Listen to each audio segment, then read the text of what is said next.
Right, today I want to quickly show you the power of the dashboard in Veculim. So I've got a demo data set here with a bunch of data, and you'll notice that I've loaded up my dashboard already, and I've set the period that I'm interested in the data from the 1st to the 30th of April. Now, these little collection of data things are called widgets. So each of these is called a widget, and this is my summary tab, and I can load whichever widgets I want on this particular summary tab, and that will apply to each user. So a storeman can load whatever is interested in him, like parts not ordered, RFCs not collected, etc. A business owner might have different interests, and likewise with the foreman as well. And then that will load, depending on who logs in, will load the dashboard according to how they've set their dashboard up.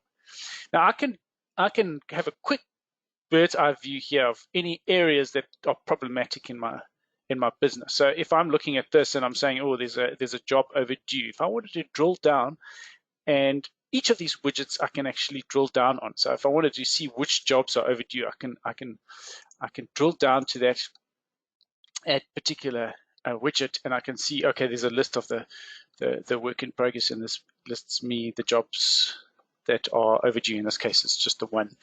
And then I can obviously go and query why is this bumper and the upper bumper outstanding, as the parts still not arrived and ordered, or they've been ordered, but why haven't they been received, etc. And likewise with jobs not ordered or jobs pending or staff that are idle, any of these particular aspects. If I decide that I'm not interested in RFCs not collected, I can hide it, and then it takes it permanently off my summary tab for future. And another one which might be very interesting as a business owner is, what are my sales for the month or for last 7 days or this year, or whatever the case is. And that gives me an indication of, you should know, okay, well, I expect to be doing 350,000 a month or 500,000, or therefore I should need to be doing 100,000 a week, or whatever the case is. And then you can drill down and you can see the actual detail of that sales. So in this particular case, I've got 2,601 parts sales, labor sales, paint sales, and it gives you a percentage as well. And I can even drill down to the ledger, and I can see, okay, what is the actual invoices where I derived those figures out from. And yeah, there's a bunch of items there.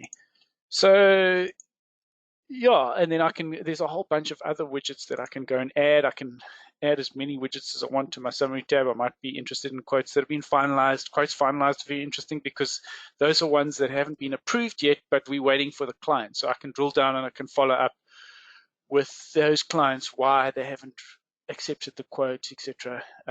Jobs as well. There's a whole bunch of other things. Workshop capacity, how many jobs in the workshop, how many jobs are pending, anything. And any of these ones I can drill down and I can see what jobs are pending or what jobs are waiting costing.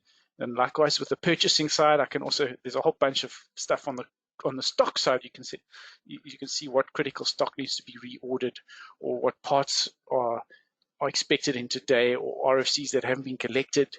And likewise with the financial tab, I've already talked about sales ex VAT, but you can also drill down to cost of sales ex VAT and consumables purchased. And so it just gives you a very quick bird's eye view of what's going on in your business. Now, one thing I do want to say is that none of these information are manually updated. So as I'm invoicing a job, then this is going to automatically go down to 2.